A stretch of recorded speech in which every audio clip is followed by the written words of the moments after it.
Today we're going to be taking a look at AI, and specifically this company called DPS. Yeah. And their AI model R1. Yeah, DPS is really interesting. I mean, they've kind of come out of nowhere. Yeah. You know, just a couple of years ago, nobody had really heard of them, and now suddenly they're like the biggest name in AI. They really came out swinging. Yeah. And what's really interesting about DPS is that they've managed to create this AI that can go toe-to-toe with the big guys, like ChatGPT. Yeah. But they did it for a fraction of the cost. Yeah, I saw that it was only a couple $1 million. Yeah, like a tiny fraction. Compared to billions with a B. With a B. Yeah, exactly. Right. How do they manage that? So that's the big question, right? Yeah. And it seemed like their secret sauce is this combination of like really smart engineering and maybe a bit of cunning, you know? Yeah. Like they knew exactly what they were doing. Playing four-dimensional chess over there. Yeah, so let's break it down a little bit. Yeah. First of all, they're using these much cheaper chips, like off-the-shelf chips, that everybody thought weren't powerful enough to do this kind of AI work. Yeah, it seems like everyone else was focused on getting the most powerful hardware possible. Right. And they were just like, well, let's just do it differently, you know? Yeah, they kind of zigged while everyone else sagged. Exactly. But, you know, cheaper AI doesn't mean a smaller market. That's true. That's where something called the Jevons paradox comes into play. Have you ever heard of that? I don't think so. So basically, it's this idea that when you make something more efficient, you don't actually end up using less of it.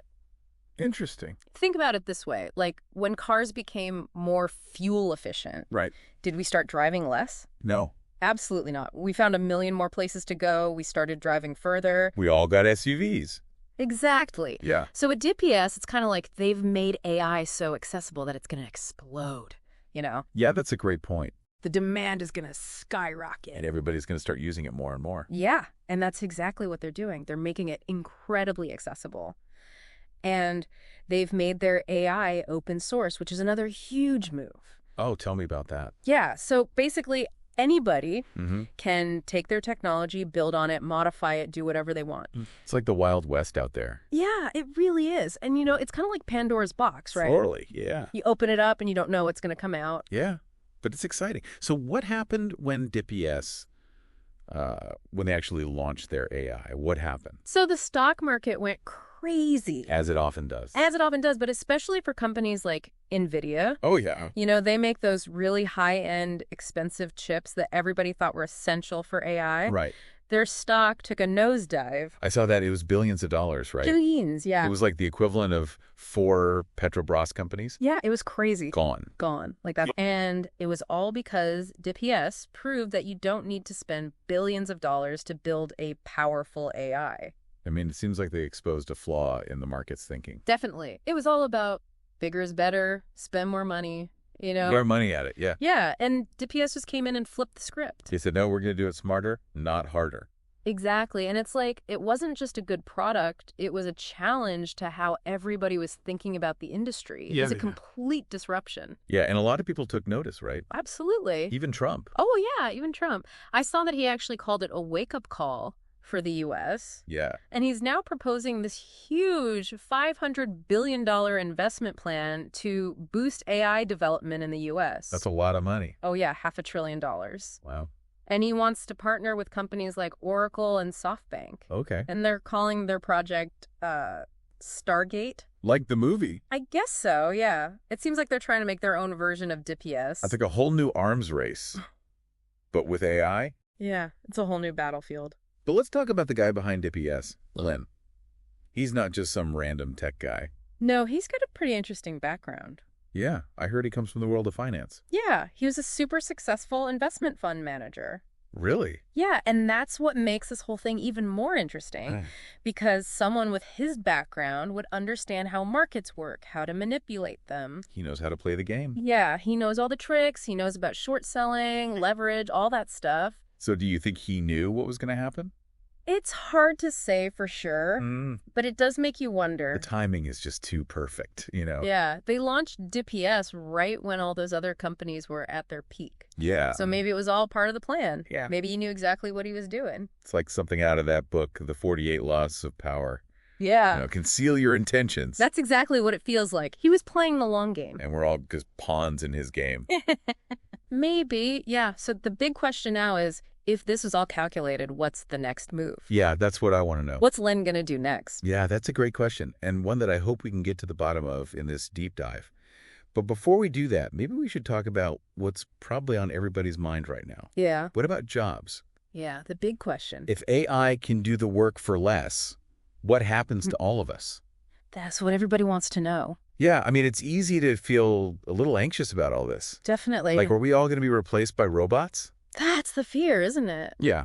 Well, I think we need to maybe reframe the way we're thinking about it. Right. Instead of viewing AI as this threat. Mm-hmm. What if we thought about it more like a powerful new tool? Okay, so like a really souped-up calculator. Yeah, kind of. One that can, like, write your emails and Yeah, and write code. and code your website. Yeah, exactly. I mean, throughout history, every time we've invented a new tool, it's changed how we work. Right. I mean, think about the printing press, the steam engine, computers.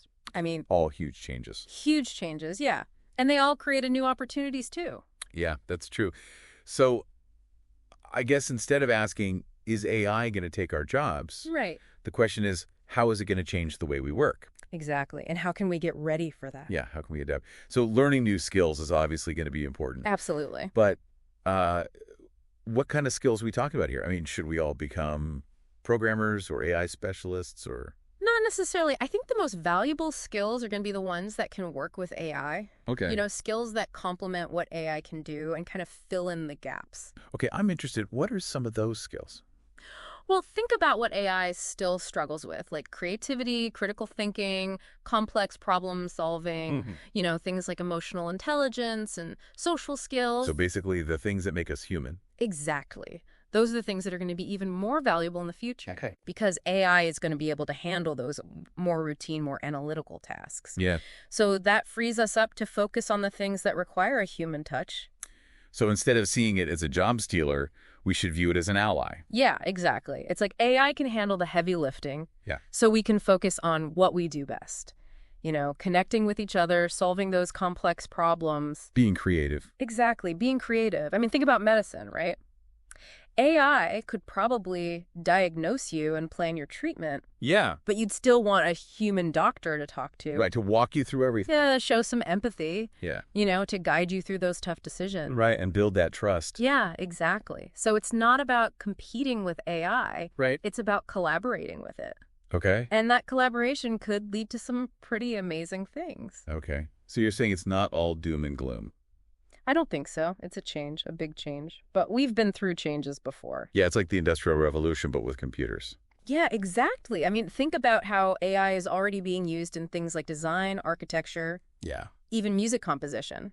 Yeah, it's pretty amazing. It can even write poetry now. Yeah, it can create art, it can write stories, Yeah. and that's just the beginning. Yeah, it feels like we're just scratching the surface. Absolutely. As this technology gets better, we're going to see even more incredible things happening. Okay. So let's go back to DPS for a second. Okay. Their whole approach is just so different from the big tech companies. Yeah, it really is. You know, while everybody else was hoarding their technology, spending billions on research and development, Right. DPS comes in with this like lean open source approach. Yeah, it's David versus Goliath. Totally. But this time, David might actually have a chance to win. Yeah, because by making it open source, they're inviting everybody to join the party. Yeah, it's a big party. It's a huge party. And everybody's invited. So what do you think? I mean, does this level the playing field? I think it does. Smaller companies, independent developers, they all have access to powerful tools now that they never would have had before. So we could see a ton of innovation coming from unexpected places. Yeah, exactly. It's not just the big guys anymore. It's anybody with the talent and the drive. I mean, that's amazing. Mm-hmm. But are there any downsides to all this? Well, yeah. I mean, there are always risks with new technology. Right. Especially something as powerful as AI. Yeah, if anybody can use it, couldn't it be used for bad stuff? Well, yeah, that's a possibility. So we need to be careful Yeah, we need to develop safeguards, ethical guidelines, that kind of thing. and make sure people use it responsibly. Yeah, I mean, it's like giving somebody a really powerful tool. You got to make sure they know how to use it safely. That's a good analogy. Yeah. So it's not just about the technology itself. Right? It's about the ethics and the responsibility that goes along with it. Exactly. We got to think about the consequences of our actions. Yeah, it's a lot to think about. It is, but Yeah. it's important stuff. Okay, so we've got DPS shaking things up, potentially changing the job market. Yeah. What about the U.S. response? Right. That $500 billion investment plan. Yeah, Stargate. Stargate, yeah. It's a big bet. Do you think it'll work? Well, throwing money at a problem doesn't always solve it, especially with something as complex as AI. So just copying DPS isn't going to be enough. No, they need to do more than that. What else do they need to do? Well, one thing is talent. Mm-hmm. You need smart people to build this stuff. Yeah. And the U.S. needs to make sure it can attract and keep the best and brightest. Right, because other countries like China are investing a lot in this area. Yeah, they're not messing around. So it's not just about the money, it's about having the right people. The brains behind the operation. Exactly, the brains. You need people who are creative, who can collaborate, who are willing to take risks. So it's not just about catching up with DPS. Right. It's about building something for the long term Yeah, it's about creating a whole ecosystem for AI innovation. and making sure the U.S. is a leader in that space. Exactly. They got to play the long game. Okay, so we've talked about DPS, the potential impact on jobs, Mhm. and the U.S. response. But let's go back to Len for a minute. Okay. And this whole idea that he might have orchestrated all of this for his own benefit. Right, the puppet master theory. Yeah, it's a pretty wild idea. It is. But it's not impossible. I mean, he comes from the world of finance. Right. He knows how these things work. He knows how to make money. Exactly. And the sources we've looked at, Yeah. they point out that he could have used the launch of DPS to manipulate the stock market. Right, make a killing through short selling. Yeah, it's a risky move, but potentially very profitable. And again, the timing is just so perfect. Right. It's almost too good to be true. It does make you wonder, was this all part of his plan from the beginning? Yeah, like was his goal to revolutionize AI? Mm. Or was it to make himself a ton of money? Or maybe both. Yeah, maybe he's playing both sides. Yeah, it's hard to say for sure what his motivations were. Yeah. But one thing's for sure, he's changed the game. He's turned the whole industry upside down. Yeah, he's made us rethink everything we thought we knew about AI. And the future of work. The future of everything, really. It's like he threw a grenade into the tech world, Yeah. and we're all still picking up the pieces. Yeah, it's a whole new landscape now. And as we go deeper into this deep dive, Mm-hmm. we'll try to figure out what those pieces look like Right. and see where this whole AI revolution is headed next. It's going to be an interesting ride. It's pretty wild, thinking about it. Yeah. This powerful tech, AI, Mm-hmm. more accessible than ever. Definitely. I mean, where do we go from here? That's the big question, right? Yeah, what does it all mean? I mean, for everybody listening right now, Exactly. I think the first step is just awareness. Okay, We need to understand AI, right. the good and the bad. Yeah, its potential, Yeah. its limitations, You know, what can it actually do? What can it not do? cut through the hype. Yeah, all the noise. Yeah, because there's a lot of noise out there. So much noise. Yeah. You know, and then once you've got that understanding, then you can start thinking about action. Okay, so what kind of action are we talking about? I mean, we talked about all those human skills, Mhm. creativity, critical thinking, Emotional intelligence? all that. We need to start developing those. Okay, but how do we do that? Honestly, just keep learning. Okay. Never stop learning. A lifelong learner. Exactly. Yeah. You know, take courses, go to workshops, find a mentor. Yeah, there's so many resources out there. Tons of resources. Yeah. And don't be afraid to experiment. Oh, that's good advice. Yeah. Play around with different AI tools. See what they can do. See Yeah. how they can help you in your work, your life. It's like we're all explorers, right? Exactly. We're in uncharted territory. Yeah. And those who are willing to learn, to adapt. To boldly go. Yeah. Yeah, they're going to be the ones that thrive. Yeah. But we got to do all this responsibly. Oh, absolutely. Think about the ethics. Yeah. And make sure AI is used for good. Right. Because there's definitely a potential for it to be misused. Yeah, we've touched on that. Yeah. I mean, what are some specific things we got to be careful about? Well, bias is a big one. Oh, yeah, I've heard about that. You know, these AI systems, they're trained on massive amounts of data. Right. And that data's biased, that Yeah. the AI is going to be biased too. Right, so it can perpetuate those biases Exactly. and lead to all sorts of bad outcomes. Unfair outcomes, discriminatory outcomes. Yeah. It's a real concern. And what about AI being used for, like, malicious purposes? Oh, yeah, that's definitely a possibility too. Yeah. I mean, the more powerful AI gets, Yeah. the more important it is that we have safeguards in place. Like what kind of safeguards? I mean, cybersecurity is huge. Okay. You got to protect these systems from hackers. Right. We need ethical guidelines for developers. Mm-hmm. And we probably need some international agreements Okay. on how to use AI responsibly.